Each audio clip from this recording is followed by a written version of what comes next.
Hey, Marcus, welcome to the podcast. How are you doing?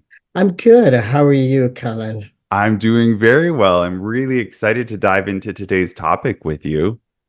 I'm excited as well. Okay, so with that, how about let's just jump right to it. What Absolutely. is the definition of generational wealth? So the formal definition is financial wealth and assets that are passed down from one generation to the next.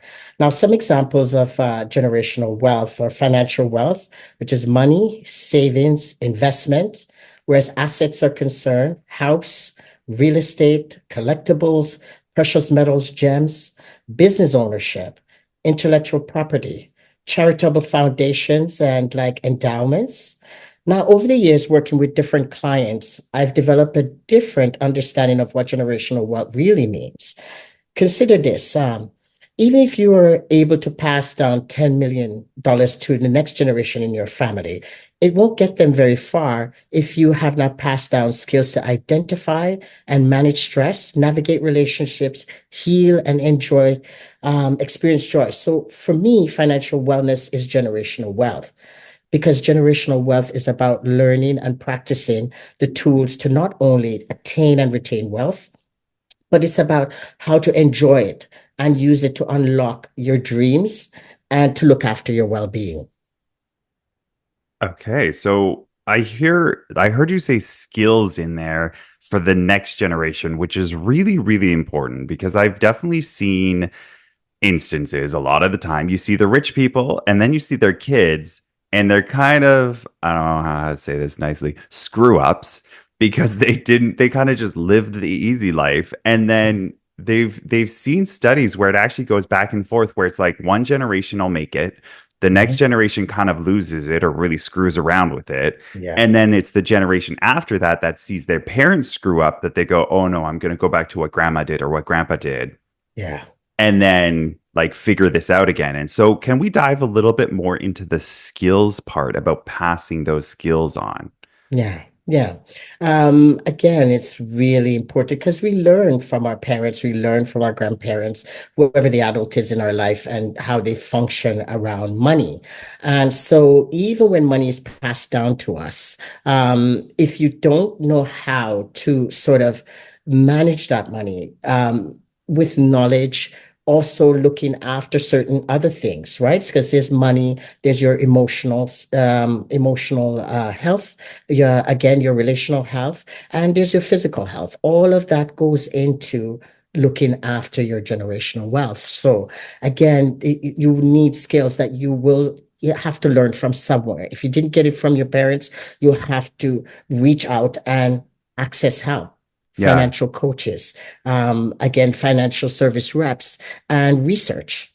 Yeah. So I mean, it's no shocker that the LGBTQ community hasn't necessarily always felt welcome in these kinds of spaces, financial spaces. You walk in, you maybe have a different lifestyle or version of a life with somebody, and you don't know how they're going to react to you. So maybe that prevents our community from going into these kinds of services. Why does this matter so much for the LGBTQ community creating generational wealth, and what will that mean for us as a community? Well, as a community, right now, in a world where there's increasing violence and intolerance towards our community, discussing and training about generational wealth is vital. Having generational wealth allows you to have financial and emotional security. You can pay for your education so you can get a better job. Your wealth can allow you to access more choices in life, such as freedom to quit a job and pursue an interest. It supports your ability to look after your mental health and well-being. Again, it pays for your transition if you're transitioning, right? It allows you to better balance your financial wellness, which again involves your financial, your emotional, your relational, and your physical health, right? Also, when you're passing down generational wealth to others, again, it helps. to multiply that wealth. This is called wealth snowball, where the wealth continues on from your relative to you to the next generation. So passing down generational wealth can also have a positive impact on our marginalized communities, such as the 2S LGBTQ community, in addressing inequity. Generational wealth creates the means for individuals to provide financial support to their local economy, communities, or charities so that future generations can obtain financial stability and opportunities. So, this is why it matters to our community. Yeah, and can we talk a little bit about how the lack of generational wealth in the 2S LGBTQI community has really affected us and like what you've seen those effects due to our community? Mhm. Well, the biggest threat is the lack of financial stability. For example, if you cannot pay for your education, it could lead to lower paying jobs, making it harder to break the cycle of poverty. Other impacts are fears about investing and growing your wealth. For example, a lower number of 2S LGBTQ plus community members own homes or are opening businesses.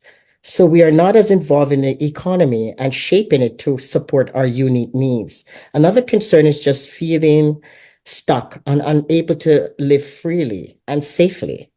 We have a major food insecurity concern in our community. Folks are struggling to maintain housing and sometimes staying in dangerous situations because they have nowhere else to go and cannot ask family for support. Other folks aren't able to have or they have to delay their gender affirming surgeries. Also, we may be living paycheck to paycheck. So we're not planning for our retirement, which puts us at further risk. Again, many of us do not have family support, and some of us don't have children that will look after us in our older years. Finally, there's the wealth gap. Unequal access to financial security. This limits the opportunity to pass down anything to the next generation. Yeah, I can definitely resonate with the fact that like a lot of us didn't grow up with generational wealth. I did not come from that kind of a family. I definitely came up very poor, very working poor, and I recognize that in my life in my life now. I'm 37. It's taken me so much longer to get to where I see other people who are part of a generational wealth kind of family that they get there so much sooner than I did, that they're like in their early 20s doing what I'm only doing now because it took me that much longer to get to where I needed to be in order to move forward. And many people in our community don't even get to that point because we get stuck in those systems of oppression, and poverty breeds more poverty because once you're down in the hole, it's so hard to get out of it sometimes. Like, Absolutely. it's insane what a government, especially here in Ontario, thinks what support looks like. Like, what Yes. is it, $700 for Ontario Works or something? And you're just like, who can pay their rent on With like, that, with that, so it's that true. Yeah. it adds to it. So it's really important to learn these skills. So, okay, so I want to shift gears a little bit then and talk about what can we do as a community, as a collective, and also on an individual level that we can shift this for our community. So maybe let's start with like, what are three essential tools for creating generational wealth for oneself or a business? Okay, so the three essential tools that work for personal finance, but also it's helpful for businesses as well. So I'd start with your net worth. One, you need to know your net worth because in order to know where you're going, you need to know where you're coming from. You need to understand where you're at. So your net worth is your assets minus your liabilities. So it's what you own versus minus what you owe. And that will tell you what you have. Right? Once you see what you have, whether it's a negative, if it's a negative, we need to bring it to a positive so you know what you're working on. Your next step is having a budget, and a budget works for personal and a budget works for small business. You need to budget your resources. And a budget gives you a snapshot of what's coming in, what's going out. Because on your budget, you're listing your assets, your liabilities, your income, right? So you can use that as a snapshot, right? You set yourself a budget. First, you do it to see what it looks like, then you make it fit, and then you stay within that budget. So that's your first essential. Um, item towards generational wealth. Your second is basically have a plan and support to address your financial wellness. Now, financial wellness involves financial, emotional, relational slash social, and your physical health. So again, keeping those in balance. So it's not always just about money. It's also about those items as well, looking after those as well in order to get to your generational wealth. Your next one is long-term investments. Again, when it comes to long-term investment, never underestimate the power of compound interest. Consider this, with a 10% return on investment, you can turn $100,000 to 1.6 million in 28 years. Long-term investment also has reduced risk, as short-term investments are more susceptible to market volatility. Depending on your financial situation, it's recommended to invest 10 to 15% of your annual income yearly. And so, sorry, ideas for investments include GICs, stocks, and bonds, but also consider business ownership as a long-term investment. And then I want to add one. The last one is estate and succession planning. Estate, meaning life insurance and wills, and succession planning, meaning, sorry, That's not good. yes, meaning where succession planning is concerned, start to look at your business. Are you going to pass it on? Are you going to sell your business? Either way, you need to standardize your business with templates, procedures, processes. And so if at the end you want to sell the business is ready to move to someone else. If you want to transfer it to a family member, it's up, it's available, they know how to run that business. So estate planning and succession planning, and do those early. Don't wait till late to do a will, because again, we don't know what's going to happen to us and when. So write a will as soon as you have your assets, right? There are many templates online to fill a will. You can write it yourself. And there's processes for you to just write it, record it, and have someone witness that. But life insurance as well is important, because life insurance is one of these things where you get it when you're young, and the amount that you get when you're young is not the same amount you'll get when you get older. As you get older, the requirements for insurance are more. Sometimes it requires a doctor's visit. So the sooner you have insurance, keep it, pay the premiums, and keep it up, because it is an asset. And when you pass, this money goes to your family, right? And Okay. goes to your estate and helps with passing down generational wealth. Okay. So there's a couple things that I want to dig in here because I got really, really excited, especially when you brought up the business ownership and estate Yes, planning and passing yes, those things off. yes, So when it comes to passing along a business, because we are living in a time when a lot of baby boomers and folks who own small businesses, the things that drive our economies, are going yes, to be passing away. They're going to be, retiring and all that. All those businesses need to go somewhere. But there's this kind of thing that happens where a lot of the time they just are like, well, the business is going to go away. Where if they just could, like you said, set up the systems to pass that yes, along, yes, that would be so, so, so important. So, one of the things I actually have, and one of the things that I want to talk to the Canadian government about, is setting up yes, better systems for us in order to buy into entrepreneurship. Like young people who don't know what they necessarily want to do, but then maybe they want to be an entrepreneur, a way to collect all these businesses that are going to be retiring and such, and then set it up so that maybe it's, owner finance so that you don't mhm, need to physically have the money, but the yeah, owner basically buys themselves out of the business, pass it along to you. There's many different options. Can you yeah. dive in a little bit into this topic if you know anything about it? Hmm. I think that your idea is a great idea. Whereas you have your business, and it would be great to have a place where you can start to add that into your succession planning. Whereas, can I make my business available in this form? I know currently there are places online where you can see folks who have their businesses up for sale and willing to negotiate a way for you to come in and sort of uh, contribute or take over ownership or purchase. So there are folks already putting out their businesses for sale. If you search business for sale, whether it's a restaurant or whatever business you're looking for, there are a few folks out there that are putting up that they have their business. This is what it looks like. This is what the rent is. This is how much you need to buy me out. But I think that that can be improved.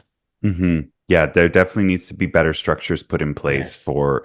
for that kind of a thing. Because if you want to buy some boring businesses, you don't need to be the tech billion Yes. entrepreneur for entrepreneurship. You can buy some boring businesses that do really, Yeah. really well and Yeah. create a sustaining life. I also want to talk about back to your number one, number two, the net worth and budgeting. Yes. What would you say to folks who are in debt, like maybe let's say 30, 40, $50,000 in debt, and they're hearing this and they're going, yeah, but I'm so far in the hole, like I'm just trying to get by. Mhm. What is this going to do for me? Like I just need to survive. How do we get Yeah. from that point to this other point? Okay. Well, the thing about a budget is, and I know it's sometimes it can feel discouraging because you feel like you know what's happening already. Okay, I know I have this debt, but there are things that are coming in and going out. And as a business owner, you want to try to not keep too many things in your brain.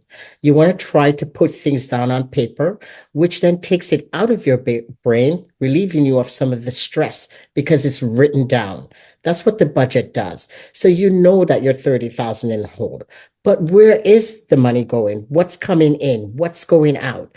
What the budget does is breaks it down. So if it's going, say, you're spending on toiletries or you're spending, so writing those down and then looking at the budget itself, seeing that, okay, I am spending this on expenses. I have this coming in as income. I owe this.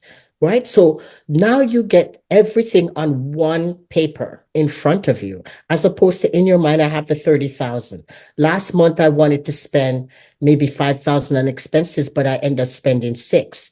You might not notice that, right? When you put it down on a budget, now you see what is coming in, what your debts are, and what is going out. So you can start to control because sometimes what's happening is you are purchasing the same things in different places.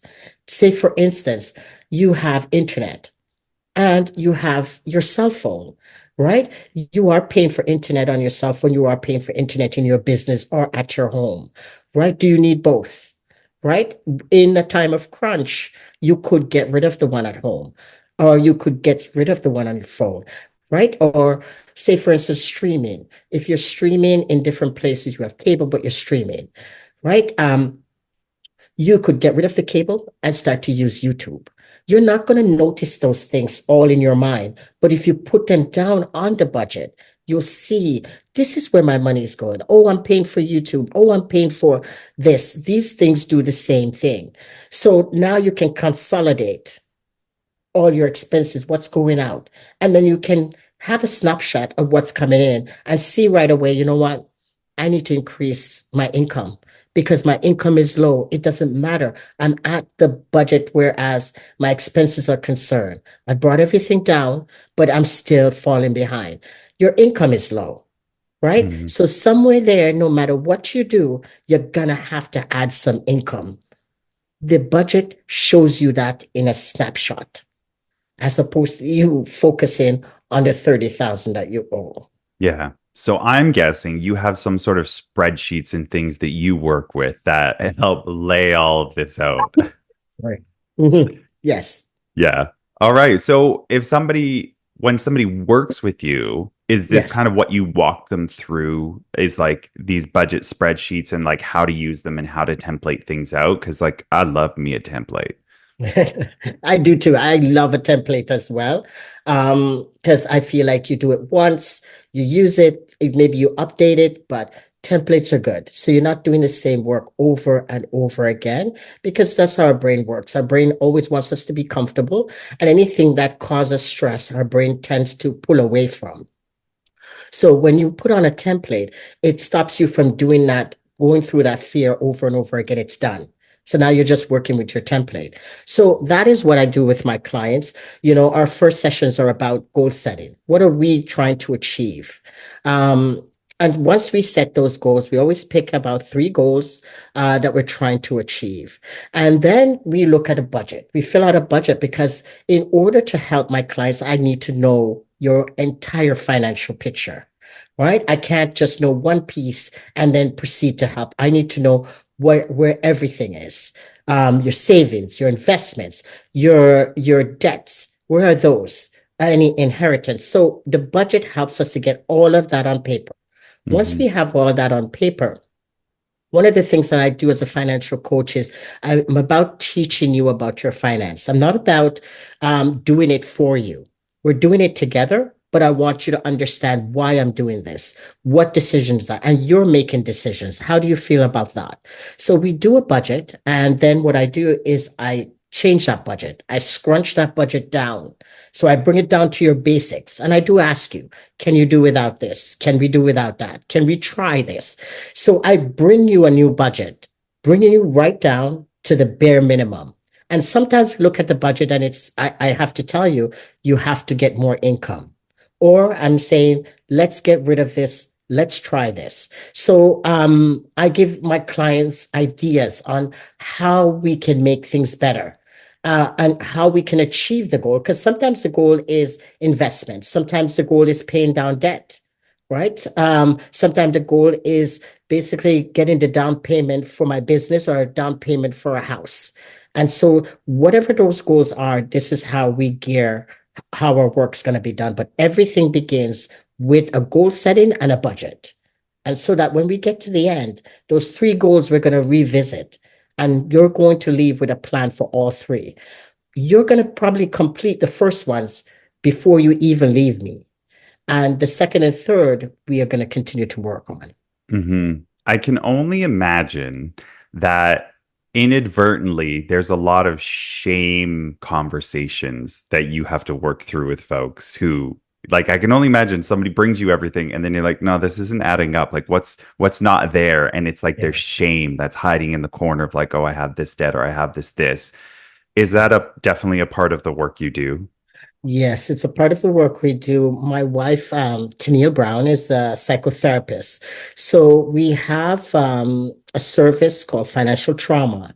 So while I'm working with the client on their finances, my wife works with the client on their mental health. So we do financial wellness. So I do the finances, she looks after the emotional, the relational, and the physical because we believe that, in order to get to generational wealth and look after your financial wellness, you have to exercise, you have to look after your mental health, and then you look after your finances, right? But it all need to be looked after in order for you to be functioning, right? Because it's one thing to have money or not have money. But again, you need to look after your mental health no matter what. In order to earn that money, to be there to earn that money, you need to be social, you need to have supports, right? And physical. You need to move your body. Right. So I see the clients at different points, and my wife sees the client at different points, and we work through the shame. And the shame we get rid of right away because there is no shame in where you are, whether your finances are up or your finances are down. It's a learning process for all of us. All of us were never taught in school. I had to learn all of this by first making mistakes and running up my credit cards and then paying them off and then running them again and paying them off. And so this is how I've learned. And so with my clients, I'm very honest with them and I try to remove shame. There's no need for shame. All we're doing here is just figuring out how we're going to fix or achieve these goals that we're trying to achieve. Definitely. Well, where can folks go to find out more if they're interested in working through these things like building generational wealth and working through the shame of maybe being in debts and all those other things? Yeah. So one, I'll say, I believe that the key to generational wealth is financial knowledge and financial wellness. It's about learning and practicing good financial habits and setting up the right support with folks who have a similar lived experience and or background. At Brown's Consulting, we have helped many individual couples and small business owners to identify financial wellness goals and then create a plan of how to achieve those goals. Budget templates and budget apps are available online and on your phone and on your bank's website as well. So those are some things that can help you. Um, Definitely recommend working with a financial coach. Um, Again, we do not work for an institution as a financial coach. We work for you. So all our advice is to support you. As opposed to the financial reps they have at the bank, their focus is again has to be first the bank and then you. Right. So what we do is we help you to set up everything. So when you go into the bank, you're asking for what we've already discussed. You know exactly what you're asking for. You know exactly what's going to happen when you go in. So you're prepared and you're prepared by us, right? For you. So our company also has two LGBTQ plus registered therapists, and we specialize in addressing the financial trauma and just providing a safe space to ask questions so you feel more confident and in control of your finances. Some other ideas are to do research, check out YouTube videos and podcasts from trusted financial experts with similar lived experience. You can always contact us at our website. It's at www.brownsconsulting.com, or you can find me on LinkedIn, Marcus Brown, under brownsconsulting.com. I mean, at least under Brown's Consulting. Yeah, it's good. I'll make sure to have all those links in the show notes for everybody. Yes. Marcus, this has been a fantastic conversation. Thank you so much for coming on and sharing your knowledge with us. Thank you for having me, Calan. It's been wonderful. Thank you.